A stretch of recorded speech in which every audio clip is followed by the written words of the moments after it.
నమస్తే welcome to Liya news. గత 2 రోజుల క్రితం వైఎస్ షర్మిల గారు తన కొడుకు వైఎస్ రాజారెడ్డి ఫ్యూచర్లో రాజకీయాల్లోకి రాబోతున్నారు అని చెప్పి అనౌన్స్ చేసింది. ఆవిడ ఇలా అనౌన్స్ చేసిందో లేదో వెంటనే సోషల్ మీడియా సైకోలు రంగంలోకి దిగారు. అసలు రాజారెడ్డి రాజశేఖర్ రెడ్డి వారసుడు ఎలా అవుతాడు అని ప్రశ్నిస్తూనే ఆవిడ మాట్లాడినటువంటి వీడియోను మార్ఫింగ్ కూడా చేశారు. రాజారెడ్డి రాజకీయాల్లోకి రావడం వెనక చంద్రబాబు గారి హస్తం ఉంది అంటూ కొన్ని వీడియోలను రిలీజ్ చేశారు. కొన్ని వార్తలను కూడా సోషల్ మీడియాలో హైలైట్ చేస్తూ వస్తున్నారు. అంటే గతంలో కూడా మనం చూసాం, ఇటు జగన్మోహన్ రెడ్డి గారి తల్లి అలాగే చెల్లెళ్ళు ఇద్దరు కూడా మాటల వాళ్ళ వెనక చంద్రబాబు గారు ఉండే నడిపిస్తున్నారు అని చెప్పి రకరకాల ఆరోపణలు వచ్చాయి. మరి ఏదైనా రాజశేఖర్ రెడ్డి గారి కుటుంబం నుంచి ఎవరు బయటకు వచ్చినా కూడా ఒక జగన్మోహన్ రెడ్డి గారు ఆయన వైఫ్ తప్ప దాని వెనుక చంద్రబాబు గారు ఉన్నారు అన్న ప్రచారం చేయడం వెనుక ఉన్న కారణం ఏంటి, అసలు దీంట్లో వాస్తవాలు ఎంత తెలుసుకునే ప్రయత్నం చేద్దాం. మనతో పాటు ఉన్నారు ప్రముఖ ఆర్థిక రాజకీయ సామాజిక విశ్లేషకులు రాజేష్ అప్పసాని గారు. నమస్కారం సార్. నమస్కారం. మళ్ళీ ఒక కొత్త ప్రచారాన్ని తెర మీదకి తీసుకొచ్చారండి. వైఎస్ కుటుంబం నుంచి ఎవరు వచ్చినా కూడా ఒక జగన్మోహన్ రెడ్డి గారు ఆయన భార్య తప్పించింది అని అన్నట్టు దాని వెనుక చంద్రబాబు గారే దగ్గరుండి పంపిస్తున్నారు అన్నట్టు ప్రచారం జరుగుతోంది. దీనికి మీ సమాధానం? జగన్మోహన్ రెడ్డి గారు చాలా స్పష్టంగా ఈ మధ్యకాలంలో జరిగిన ఒక ఇంటర్వ్యూలో, నాకు గుర్తున్న వరకు TV9 రజనీకాంత్కి ఇచ్చిన ఇంటర్వ్యూలో కావచ్చు, తమ కుటుంబం నుంచి రాజకీయ రంగ ప్రవేశం నేను వచ్చా కాబట్టి ఇక మా చెల్లి అవసరం లేదు, అంటే మహిళలకి రాజకీయం అవసరం లేదు అన్న రీతిలో అతను ఒక వ్యాఖ్య చేశాడు ఆ రోజున. అంటే ఇతను జైల్లో ఉన్న రోజు ఇతని పార్టీకి ఇతనికి అండగా నిలవడానికి తల్లి చెల్లి కావాలి, పాదయాత్ర చేయడానికి చెల్లెలు కావాలి, ఇతని పార్టీకి మద్దతుగా రాజీనామా చేసి ఉప ఎన్నికలను ఎదుర్కొంటున్న అభ్యర్థులకు ప్రచారం చేయడానికి చెల్లి కావాలి. కానీ తాను అధికారంలోకి వచ్చిన తర్వాత తన పార్టీలో క్రియాశీలక పాత్ర ఇవ్వడానికి మాత్రం చెల్లి అవసరంలా. కుటుంబం నుంచి ఒక్కరుంటే రాజకీయ వారసత్వం చాలు. అంటే ఇక్కడ జగన్మోహన్ రెడ్డిలో ఉన్న ఇన్సెక్యూరిటీ ఏంటి అంటే, షర్మిల గారి పట్టుదల, ఆమెకు సమస్యల పట్ల ఉన్న అవగాహన, గత కొన్ని సంవత్సరాలుగా ఆమె చేస్తున్న పాదయాత్రలు, ప్రజా సమస్యల మీద స్పందిస్తున్న తీరు, తన వెనక ఎంతమంది ఉన్నారనేది కూడా పరిగణలోకి తీసుకోకుండా ప్రభుత్వాన్ని నిలదీసే తీరు, ఆమె ఇంప్రూవ్ చేసుకున్న వాగ్దాటి, విషయ పరిజ్ఞానం, ఇవన్నీ చూసిన తర్వాత జగన్మోహన్ రెడ్డిలో ఒక రకమైన ఇన్సెక్యూరిటీ బిగినైంది. నిజంగానే నేను షర్మిల ఇరువురు గనక ఏదైనా ఒక సభా వేదిక మీద నుంచి మాట్లాడటం మొదలు పెడితే ఆమె వాగ్దాటి ముందు చూసి కూడా తప్పులు చదివే నా వాగ్దాటి తెల్లబోద్ది, మా శ్రేణులు కూడా అరే జగన్ కంటే షర్మిలే మెరుగురా అని చెప్పని అనుకుంటారేమో, కాబట్టి నా పార్టీలో మాత్రం ఆమెను ఉండనీను, నాకన్నా మెరుగైన లక్షణాలు, మెరుగైన పోరాట పటిమ, పట్టుదల, విషయ పరిజ్ఞానం, వాగ్దాటి కలిగిన వాళ్ళు నా పక్కన ఉండటానికి వీల్లేదు అనే ఇన్సెక్యూరిటీ తోటి 100% రాజకీయంగా తన చెల్లికి ప్రాధాన్యత, గుర్తింపు, హోదా ఏమి ఇవ్వకుండా పక్కన నెట్టాడు. ఆ నెట్టి నేపథ్యంలో ఇప్పుడు షర్మిల గారితో పాటుగా ఆమె కొడుకు రాజారెడ్డి, నేను గత 2-3 రోజులుగా సోషల్ మీడియాలో కొన్ని కుసంస్కారపు పోస్టులు కూడా చూస్తున్నా. నీ కొడుకు రాజారెడ్డి ఎట్లా అవుతాడు, రాజా శర్మ అంటే, ఇక్కడ షర్మిల గారి భర్త అనిలు ఆయన బ్రాహ్మణి కాబట్టి ఈమె రెడ్డి అని ఎలా సంబోధించుకుంటది కొడుకుని అని చెప్పని మాట్లాడుతున్నారు. అంటే ఇక్కడ గమనించుకోవాల్సింది, నా కొడుకు రెడ్డి అని చెప్పుకోవాలా, తన కొడుకు పేరు రాజారెడ్డి, వాళ్ళ తాతగారి పేరు పెట్టుకుంది. నాకు తెలిసి గతంలో కమ్యూనిస్టు పార్టీ ప్రభావంతో చాలా మంది ఆంధ్ర ప్రాంతంలో కమ్యూనిస్టు పార్టీ తోటి అనుబంధం ఉండేది. చాలా మంది పిల్లలకి లెనిన్ అని, స్టాలిన్ అని, క్రుష్చేవ్ అని చెప్పని, నాకు మామయ్య వరుస అవుతారు, ఆయన్ని బుల్గాన్ అని పిలిచేవాళ్ళు. అంటే కమ్యూనిస్టు రష్యాకు సంబంధించిన ప్రముఖ నాయకుల పేర్లు అవి. వాళ్ళకి ఆ పార్టీ పట్ల ఉన్న అభిమానంతో నాకు తెలిసి ఒక ముస్లిం ఫ్యామిలీ, మా ఫ్యామిలీ ఫ్రెండ్స్, వాళ్ళ అబ్బాయికి సద్దాం హుస్సేన్ అని పెట్టుకున్నారు. అంటే సద్దాం హుస్సేన్ అమెరికాతో జరిపిన యుద్ధం, ఆత్మగౌరవం కోసం అతను పోరాడిన తీరు, వాళ్ళ పిల్లాడికి స్ఫూర్తిదాయకంగా ఆ పేరు పెట్టుకున్నారు. వాళ్ళు యాసిర్ అరాఫత్ అని పెట్టుకున్నాళ్ళని చూశాను నేను. ఎందుకు పెట్టుకున్నారు అని అంటే, మన తెగ వేరు, మన శాఖ వేరు, ఇది పెట్టుకోవడానికి వీల్లేదనంటే ఆ నాయకత్వం తీరు పట్ల ఇన్స్పిరేషన్ తోటి పెట్టుకున్నారు.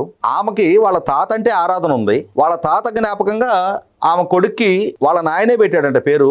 రాజశేఖర రెడ్డి గారు మనవడు పుట్టినప్పుడు ఆ మనవడికి ఇప్పుడు జగన్మోహన్ రెడ్డి గారు, షర్మిల గారు ఇరువురు రాజశేఖర రెడ్డి గారి సంతానం. జగన్మోహన్ రెడ్డి గారికి ఇరువురు కూతుళ్ళు, షర్మిల గారికి అబ్బాయి పుట్టాడు. సో ఆ ఇంటికి మగ సంతానం అతనే కాబట్టి తన తండ్రి పేరు జ్ఞాపకంగా మనవడికి ఆయన పెట్టుకున్నాడు రాజశేఖర రెడ్డి గారు. అతను రెడ్డి అని చెప్పని క్లెయిమ్ చేయాలి, ఆయన ఆ పేరు పెట్టుకున్నాడు. వీళ్ళు ఏం చేస్తున్నారు, కుటుంబ పెద్దకిచ్చిన గౌరవాన్ని కులానికి ముడిపెట్టి మాట్లాడుతున్నారు. రాజా శర్మని పెట్టుకోవాలా, రాజా రెడ్డి ఎట్లా అవుతాడు అని చెప్పని. అంటే వైసీపీ సోషల్ మీడియా వాళ్ళ సంస్కారపు స్థాయిని బయట పెట్టుకుంటా ఉంది. ఆమె వాళ్ళ తాత జ్ఞాపకంగా పెట్టుకున్న పేరుని కులం ప్రస్తావన తీసుకొస్తా ఉన్నారు. 100% ఈ విధమైన ప్రస్తావన తేవడం ద్వారా షర్మిల గారికి ఏదో అంటే ఆమెని మేము టార్గెట్ చేస్తున్నామన్న టార్గెట్ చేస్తున్నామన్న అత్యుత్సాహంతో మా సంస్కారపు స్థాయి ఇదని చెప్పని పరిచయం చేసుకుంటా ఉన్నారు. 100% ఇది ఆక్షేపణీయం. అదే సందర్భంలో జగన్మోహన్ రెడ్డి గారో లేదు ఇంకొకరు ఆమె కొడుకుని రాజకీయ రంగ ప్రవేశం చేసుకుంటుంది. ఇవాళ సమాజం ఎవరు వారసులు అని చెప్పని పరిగణలోకి తీసుకొని వాళ్ళకి స్థాయిలు హోదాలు కట్టబెట్టదు. సమస్యల పట్ల ఎవరు స్పందిస్తున్నారు, ప్రజలకి ఎవరితో యాక్సెస్ ఉంటుంది, ఎవరు నిజాయితీగా చిత్తశుద్ధిగా ప్రజల సమస్యల పట్ల పోరాట పటిమ ప్రదర్శించగలుగుతున్నారు, ప్రభుత్వాలతో రాజీ పడకుండా కాంట్రాక్టులు తీసుకొని మైన్స్ రాపించుకొని రాజీ పడిపోయి ప్రభుత్వాలని తమలపాకుతో విమర్శలు చేస్తా ఏదో ఉన్నామనే రాజకీయం నడిపేవాళ్ళు కొంతమంది ఉంటారు. అలుపెరగని పోరాటం ప్రదర్శించే నాయకులు కొంతమంది ఉంటారు. ఎవరు ఏ విధమైన నాయకత్వాన్ని అందిస్తూ ఉన్నారు, ఎవరు ఏ విధమైన రాజకీయాన్ని ప్రదర్శిస్తున్నారు అనేది అవగాహన చేసుకోలేనంత అమాయకులు ప్రజలు కాదు. రాజారెడ్డి రాజకీయంలో రాజశేఖర రెడ్డి గారి వారసుడా, రాజారెడ్డి వారసుడా, లేకపోతే మేనమోహన్ జగన్మోహన్ రెడ్డి వారసుడా అని చెప్పని అతని నాయకత్వాన్ని ఆమోదించాల్సింది పౌర సమాజం. అతనిలో నిజంగా నాయకత్వ లక్షణాలు ఉంటే, ప్రజా సమస్యల పట్ల స్పందించే లక్షణం ఉంటే అతని నాయకత్వాన్ని ప్రజలు ఆమోదిస్తారు. రాజశేఖర రెడ్డి ఆయన ఏమి ఓవర్ నైట్ ఊడిపడలా. ఆయన 1978లో ఒక యువకుడుగా గుల్బర్గా మెడికల్ కాలేజీ విద్యార్థి సంఘ నాయకుడిగా తాను రుజువు చేసుకున్న తర్వాత రెడ్డి కాంగ్రెస్లో టికెట్ తెచ్చుకొని అక్కడ ఎమ్మెల్యేగా నెగ్గి ఆ తర్వాత కాంగ్రెస్ పార్టీలోకి వచ్చి కాంగ్రెస్ పార్టీలో కూడా దశాబ్దాల తరబడి ఒకసారి మంత్రిగా, ఆ తర్వాత 2 సార్లు పిసిసి అధ్యక్షుడిగా, ఒకసారి CLP leader of the opposition గా, 2 సార్లు ముఖ్యమంత్రిగా పనిచేసి తనదంటూ ఒక మార్కు ఇవాళ ఆంధ్రప్రదేశ్ రాష్ట్ర ప్రజానీకంలో తనదంటూ ఒక ముద్ర వేసుకున్నాడు ఆయన. సో ఆయన వారసుడుగా జగన్మోహన్ రెడ్డిని పరిగణలోకి తీసుకున్నారు ప్రజలు. ఆయన కోరుకోనంతటి మెజార్టీతో అధికారం కట్టబెట్టారు. ఆ వారసత్వాన్ని నిలుపుకోలేకపోయావు కదా. మీ నాయన 2వ సారి ముఖ్యమంత్రి అయ్యాడు సక్సెసివ్గా. 2004లో 2009లో 2వ సారి ముఖ్యమంత్రి కాగలిగాడు ఆయన. కానీ 2019లో నెగ్గిన నువ్వు 2024కి ప్రతిపక్ష హోదా కూడా దక్కించుకోలేకపోయావు. కాబట్టి రాజశేఖర రెడ్డి గారి వారసుడివి అని చెప్పని చెప్పుకునే అర్హత నీకు లేదు. ఆ వారసత్వాన్ని దక్కించుకున్నావు, ఆ వారసత్వాన్ని కన్సాలిడేట్ చేసుకున్నావు, ఆ వారసత్వం మీద ఎదిగావు, అవకాశాలు దక్కించుకున్నావు, పదవులు దక్కించుకున్నావు. కానీ దాన్ని నిలుపుకోవడం నీతో చేతకాల. ఏమో గుర్రం ఎగరావచ్చేమో. రేపు రోజున ఇవాళ రాజీ లేని పోరాడుతున్న ప్రదర్శిస్తున్న శర్మ గారిని ప్రజలు పరిగణలోకి తీసుకుంటారేమో. ఇవాళ తెలుగుదేశంకి ప్రధాన ప్రత్యర్థిగా ఈ జగన్మోహన్ రెడ్డి ఈ వెన్నెముకలేని వ్యవహారం, ఓ పక్క చంద్రబాబు నాయుడు గారిని విమర్శిస్తాడు, రెండో పక్క ఢిల్లీ వెళ్ళి వాళ్ళకి ఓట్లేసి వస్తాడు. ఇతను అవకాశవాదపు రాజకీయం, వెన్నెముకలేని రాజకీయం.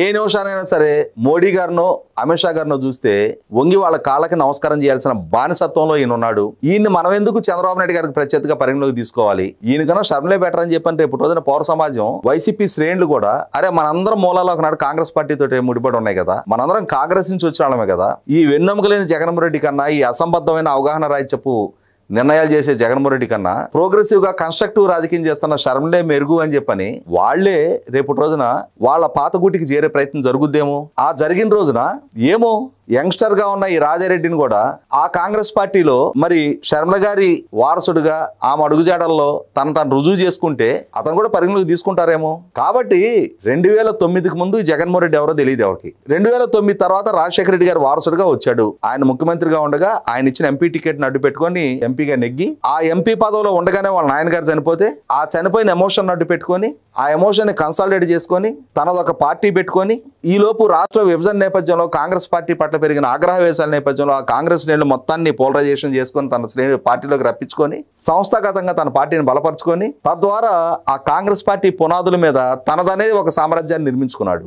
కానీ నిర్మించుకున్న సామ్రాజ్యాన్ని నిలుపుకోలేని నిస్సహాయుడిగా మొన్నటి ఎన్నికల్లో ప్రజల చేత తీర్పు పొందాడు. పొందిన తర్వాత కూడా తన వైఖరిలో మార్పు రావట్లేదు. ఓ పక్క నరేంద్ర మోడీ గారి దగ్గరేమో ఊడిగం చేస్తా ఉన్నాడు, రెండో పక్క అదే కూటమి చంద్రబాబు నాయుడు గారి దగ్గరికి వచ్చేటప్పటికి తన వీరత్వాన్ని ప్రదర్శించే ప్రయత్నం చేస్తున్నాడు. ఈ స్ప్లిట్ పర్సనాలిటీని, ఈ పర్సనాలిటీ డిజార్డర్ని ప్రజలు కూడా పరిగణలోకి తీసుకుంటా ఉన్నారు.